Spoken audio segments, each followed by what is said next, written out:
اللہ اکبر لا الہ الا اللہ واللہ اکبر وللہ الحمد 9 ذی الحجہ کی فجر سے لے کر کے 13 ذی الحجہ کی عصر تک تکبیر تشریق پڑھی جاتی ہے۔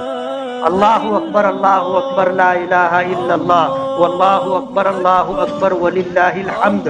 ہر فرض نماز کے بعد ایک مرتبہ بلند آواز سے تکبیر تشریق پڑھنا واجب ہے، اور یہ تکبیر تشریق کا بھی اپنا ایک پس منظر ہے۔ حضرت ابراہیم علیہ السلام نے جب اللہ کے نام پر اپنے بیٹے کو قربان کرنا چاہا، گلے پہ چھری رکھی، چلائی تو کہا اللہ اکبر لا الہ الا اللہ۔ حضرت جبرائیل کھڑے تھے، انہوں نے حضرت ابراہیم کی جب یہ تکبیر سنی تو انہوں نے کہا کہ اللہ اکبر وللہ الحمد۔ یہ حضرت ابراہیم اور حضرت جبرائیل کی زبان مبارک سے نکلے ہوئے الفاظ ہیں جنہیں تکبیر تشریق کہا جاتا ہے۔ بعض روایتوں میں آتا ہے کہ حضرت ابراہیم نے کہا اللہ اکبر تو حضرت اسماعیل نے کہا لا الہ الا اللہ واللہ اکبر۔ حضرت جبرائیل نے کہا وللہ الحمد۔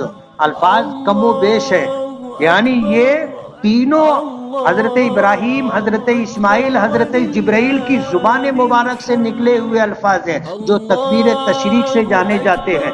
اگر یہ تاریخ ہمیں معلوم ہو اور پھر ہم جو ہے فرض نمازوں کے بعد جب کہیں اللہ اکبر لا الہ الا اللہ واللہ اکبر وللہ الحمد، آپ اندازہ کریں کہ اس وقت ہماری دلی کیفیت کیا ہوگی۔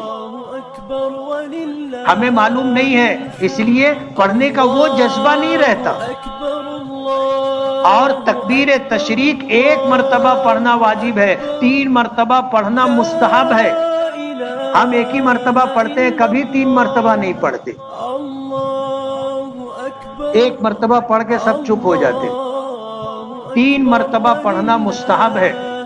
اور عورتوں کے لیے بھی نماز کے بعد تکبیر تشریق پڑھنا واجب ہے، بس فرق اتنا ہے کہ وہ بلند آواز سے نہیں پڑھے گی۔ یہ مسئلہ جا کر اپنے گھر میں اپنی ماؤں بہنوں کو بتاؤ